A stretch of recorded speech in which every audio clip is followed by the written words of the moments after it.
L'algèbre linéaire, rien que le nom peut faire un peu peur. On imagine des équations sans fin, un domaine complètement abstrait, réservé à quelques initiés. Et pourtant, c'est, en fait, le langage secret qui décrit la structure de notre espace, la logique de nos données, bref, la grammaire même de l'information.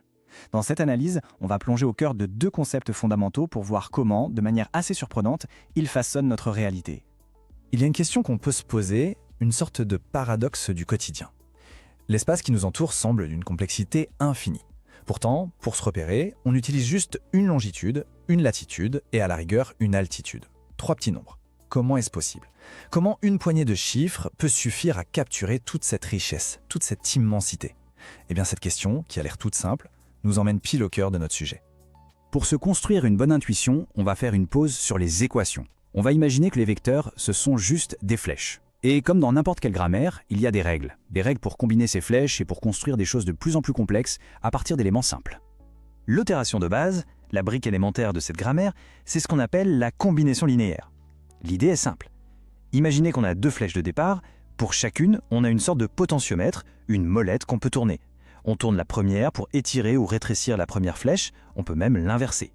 On fait pareil pour la seconde. Et ensuite, on les met bout à bout, on les additionne pour voir où la nouvelle flèche nous emmène. C'est ce jeu de construction en fait qui est à la base de tout. D'accord, allons-y, explorons un peu cette idée. Si on nous donne juste 2 flèches, 2 directions de départ, jusqu'où peut-on aller en jouant avec ces 2 molettes? Quels sont tous les points de l'espace qu'on peut atteindre? On va voir que tout, absolument tout, dépend de la relation qu'entretiennent nos 2 flèches de départ. Premier cas de figure. Imaginons que nos 2 flèches de départ sont des sosies, c'est-à-dire qu'elles pointent exactement dans la même direction ou dans des directions diamétralement opposées. L'une est juste une version plus longue ou plus courte de l'autre. En maths, on dit qu'elles sont collinéaires. Bon, dans ce cas-là, le résultat est assez limité. On a beau tourner nos molettes dans tous les sens, étirer, additionner, soustraire, la flèche finale restera toujours, et je dis bien toujours, sur la ligne unique qui contient nos 2 vecteurs des départs. On est comme prisonnier de cet axe, impossible de s'en échapper. Maintenant, passons au cas vraiment intéressant. Imaginez que nos 2 flèches ne sont plus des sosies. Elles pointent dans des directions qui sont vraiment fondamentalement différentes. On peut les voir comme 2 flèches uniques qui apportent chacune une information nouvelle sur une direction. Et là, tout change. C'est presque magique. En jouant avec nos 2 potentiomètres, on débloque la capacité d'atteindre n'importe quel point, absolument n'importe lequel, sur la surface plate et infinie qui est définie par ces 2 flèches. C'est comme si ces 2 directions uniques nous avaient donné les clés pour explorer tout un monde en 2 dimensions. Ce qu'on vient de décrire, cet ensemble de tous les points qu'on peut atteindre, eh bien ça porte un nom officiel en mathématiques, c'est l'espace engendré. Dans notre premier cas avec les flèches sosies, l'espace engendré n'était qu'une simple ligne. Dans le second cas, c'était un plan tout entier. Alors, attention, cette analogie avec les flèches dans l'espace, elle est vraiment très puissante pour l'intuition. Mais il faut être honnête sur ses limites. La véritable beauté de ces concepts mathématiques, c'est qu'ils ne se limitent pas à nos 2 ou 3 dimensions. Ils se généralisent à des espaces de n'importe quelle dimension, bien au-delà de ce que notre cerveau peut visualiser. Un vecteur peut très bien représenter les centaines de caractéristiques d'un jeu de données, et cette même grammaire s'applique. Bon, maintenant qu'on a l'intuition géométrique, il est temps de regarder ce que disent vraiment les maths. Comment est-ce qu'on définit rigoureusement cette idée de redondance ou, au contraire, d'efficacité? Comment savoir si une flèche est juste un sosie ou si elle apporte vraiment quelque chose de nouveau? On arrive ici au cœur du réacteur. On dit qu'un ensemble de vecteurs est linéairement dépendant s'il y a de la redondance. En gros, ça veut dire qu'au moins un des vecteurs n'est pas nécessaire, parce qu'on peut le fabriquer en combinant les autres. Mais le test mathématique, l'astuce, c'est de regarder le point de départ, le vecteur nul.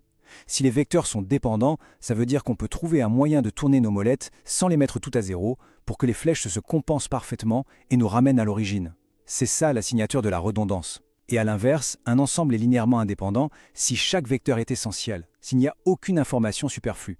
Et dans ce cas, la seule et unique façon de revenir à l'origine en les combinant, c'est de mettre toutes les molettes à zéro. C'est le test ultime de l'efficacité. Tout ça peut sembler un peu théorique, mais en réalité, ces concepts sont au fondement de tout notre monde technologique. On peut vraiment les voir comme l'ADN qui structure l'information, qui structure les données que l'on manipule tous les jours. Le fait est que ces idées sont partout, vraiment partout. En apprentissage automatique ou machine learning, une grande partie du travail consiste à trouver et à éliminer les caractéristiques redondantes dans les données pour que les algorithmes soient plus efficaces. En infographie, tout l'univers 3D d'un jeu vidéo est défini par un petit ensemble de vecteurs indépendants.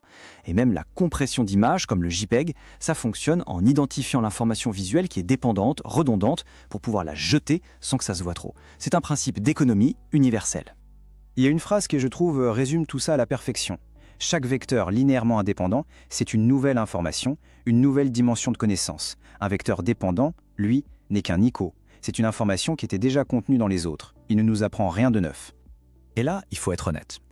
Sur le papier, le concept est clair.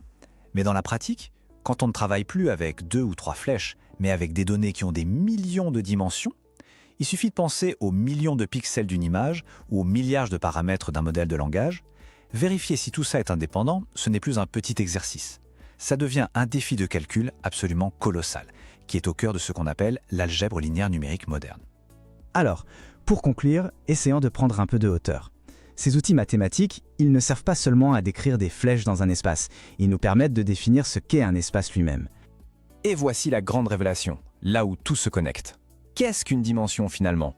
D'un point de vue mathématique, ce n'est rien d'autre que le nombre minimum de vecteurs indépendants dont on a besoin pour construire tout un espace. Une ligne est de dimension 1 car une seule flèche suffit. Un plan est de dimension 2 car il en faut 2, mais 2 indépendantes. Notre espace est en dimension 3.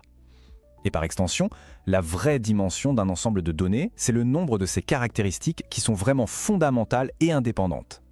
Et ça nous laisse avec une pensée absolument vertigineuse.